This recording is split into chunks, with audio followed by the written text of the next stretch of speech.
Calil, médico do presidente Lula. Há uma cirurgia para drenagem do hematoma do sangramento do cérebro. O presidente evolui bem, já chegou da cirurgia praticamente acordado, foi estubado, encontra-se agora estável, conversando normalmente, se alimentando e deverá ficar em observação aí nos próximos dias. Renato Biasi, TV Globo, queria que você explicasse, confirmasse se o processo cirúrgico foi uma craniotomia mesmo, se puder explicar didaticamente como é que é esse processo, retirada de osso, recolocação, e também uma previsão de alta, restabelecimento do presidente. Mauro, responde. Mauro. O nome técnico desse procedimento chama-se trepanação. Traduzindo, uma pequena perfuração no crânio, são orifícios pequenos, por onde são introduzidos, no caso, um único dreno. É um procedimento relativamente padrão em neurocirurgia, não é uma abertura, uma violação do crânio importante, e cursa geralmente com a cicatrização espontânea dessa abertura, sem necessidade de nenhuma outra intervenção futura para fechamento, algo relativamente comum em neurocirurgia. Está correto falar em craniotomia? Termo técnico é trepanação. Craniotomia não. Não. Craniotomia não é que esteja errado, é que geralmente a gente usa esse termo para aberturas maiores. Doutores, bom dia. Doutora Ana, bom dia. Antônio Timóteo, repórter da revista Exame. Eu queria entender qual o prazo que o presidente deve ficar internado, por quantos dias deve ficar em observação, e gostaria de saber quem o acompanha. A primeira-dama, alguns ministros, assessores, quem está com o presidente? Não tem visitantes. A primeira-dama acompanhou desde Brasília até aqui. É a única acompanhante. E o tempo de internação, se tudo correr bem, como está correndo, né, ele deve retornar a Brasília no começo da semana. Próxima semana. Provavelmente.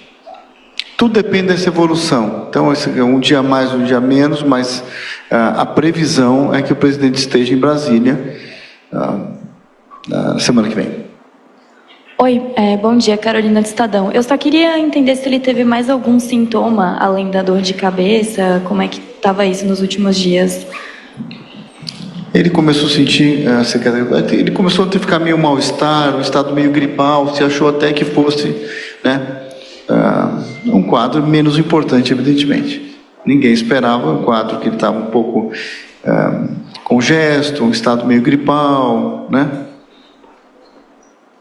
Mas mesmo assim, como ele teve, obviamente, a queda, e como ele continuava em acompanhamento médico, nós optamos por realizar todos os exames, tomografia, ressonância, imediatamente. Oi, tudo bem? Arthur Guimarães, aqui da Folha. Só para confirmar uma coisa, é internado até segunda-feira, né? Não tem prazo. Provavelmente ele ficará alguns dias no hospital, terá alta e retorna para Brasília. Perfeito. Eu queria entender se o presidente Lula, depois do acidente em outubro, tem o risco de ele ficar sofrendo complicações como essa ao longo do tempo. Não. Na verdade, o hematoma está entre o crânio, entre o osso e o cérebro. Ele não tem machucado no cérebro. A prontidão no procedimento, quer dizer, a gente fez o procedimento para que esse hematoma não comprima o cérebro. Então ele fica sem sequela, o cérebro está livre de qualquer compressão ou lesão. O hematoma foi drenado. Total. Importante que ele não teve lesão no cérebro. O hematoma, sangramento não era dentro do cérebro, fora do cérebro. E foi drenado totalmente. Esse hematoma é o mesmo de antes? Tinha começado a crescer, depois voltou a crescer? Ressangrou. E por que ele volta a crescer? Existe uma explicação? É porque o hematoma fica entre duas folhas da meninge. E o hematoma tem hemácia, é denso. Ele absorve líquido. Na hora que ele absorve líquido, quando ele vai virar aquele sangue pisado, mais liquefeito, ele expande um pouco. E na hora que ele expande, ele estira vasozinhos que estão ligando uma parte da meninge à outra. E aí esses vasos estiram e podem se romper. Aí faz um sangramento em outro tempo. Então é uma luta entre a cicatrização e esse inchaço.